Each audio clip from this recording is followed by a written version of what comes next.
Hey, friends, welcome to Lesson 5 in A Course in Miracles. I am never upset for the reason I think. This idea, like the preceding one, can be used with any person, situation, or event that is causing you pain. Apply it specifically to whatever you believe is the cause of your upset, using the description of the feeling in whatever term seems accurate to you. The upset may seem to be fear, worry, depression, anxiety, hatred, jealousy, or any number of forms, all of which will be perceived as different. This is not true. Applying the same idea to each of them separately is the first step in ultimately recognizing they are all the same. When using the idea for today for a specific perceived cause of an upset in any form, use both the name of the form in which you see the upset and the cause which you ascribe to it. For example, I am not angry at Joe, Susie, Bob for the reason I think. I am not afraid of spiders, snakes, money for the reason I think. But again, this should not be substituted for practice periods in which you first search your mind for sources of upset in which you believe and forms of upset which you think result. In these exercises, more than in the preceding ones, you may find it hard to be indiscriminate and to avoid giving greater weight to some subjects than other. It might help to proceed the exercises with this statement. There are no small upsets. They are all equally disturbing to my peace of mind.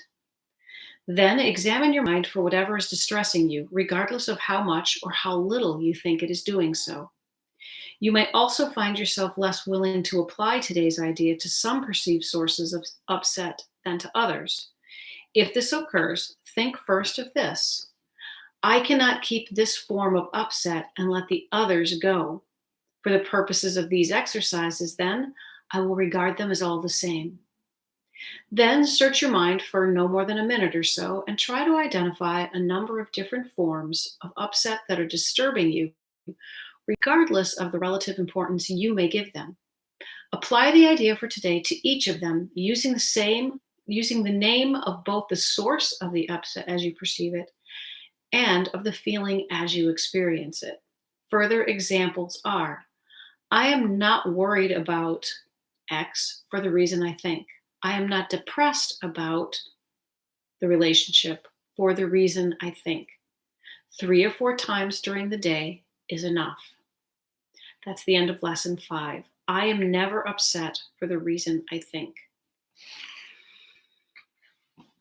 Oftentimes we think that we're upset. And one example I can think of is I used to think that I was upset because my husband didn't pick up the house the way I wanted him to. He didn't seem to care that, this or that was laying around the floor. And so I knew I was upset because my husband didn't respect me. My husband didn't respect the house. My husband didn't, on and on and on. So if I apply this lesson, I'm never upset for the reason I think, I realize that there's something deeper underneath it that is creating this. It's a level of fear, it's a level of disconnect. And to kind of follow up on that, I did learn that I was mad at myself. Like I had underlying issues about me not being a good enough housekeeper, not being able to take care of the house, not to be able to bring home the bacon kind of thing. And that took me an extended period of time to be able to figure that out. So when you are upset, when you are feeling that disconnect with whatever is going on in life, just hope to remember that you're never upset for the real reason that you think you are. Okay, let's see what Tina Spalding channels through Jesus. Jesus channels through Tina Spalding. You are blessed beings indeed. I am that one that you know as Jesus. It is important for you to understand that most of the things that upset you are not at all what you think. Your anger when another driver cuts you off or the look somebody gives you that makes you feel terrible are fictitious opportunities for separation that the ego uses to keep you alone, fearful, and powerless.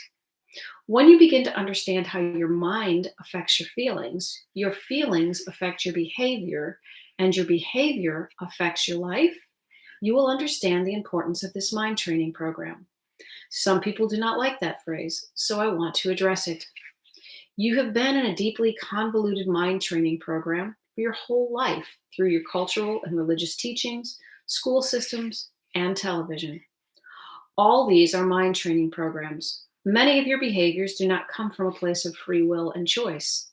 They come from the mind training programs deeply embedded in your personality. When you view the world, you see it through a multiplicity of lenses. Many of them, most in fact, are not your own and do not hold up to the values you know are good, right, and true. Because you've never gone into your mind and excavated those little upsets, you do not know what your mind is made of. You do not know what ingredients your mind uses to bake the cake for each day. All the fears your parents instilled in your mind and the superficial values your society added through television have become the value systems through which you view the world. You may not watch television now, but trust us, you've had thousands of hours of indoctrination from various sources. Each has put its values in your mind. This version of A Course in Miracles brings you back to the truth, but it takes a little while. So, here on day 5, we congratulate you for showing up. We thank you. We thank this being, the channel, Tina Spalding, for stepping into her role as teacher, facilitator, and channel to assist you in your journey toward love and home to truth. Your mind becomes increasingly peaceful as you eliminate these beliefs and ideas. Your heart opens more and you become more generous. You will not lose your personality, only some of the sharp edges and darker corners of it, the shadows. So stick with these lessons, and we will see you tomorrow for lesson 6. Life and the way that we view it begins to completely change as we go through these lessons, as we become more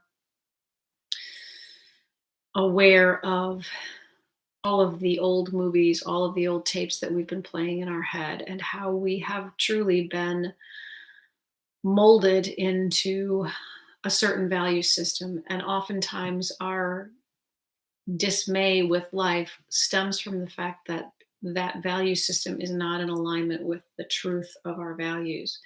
And so this is just the beginning steps of understanding that as we move along, we will realize, we will see things very differently, and you will understand that you are not upset for the reasons that you think. For now, you don't need to really be able to understand fully.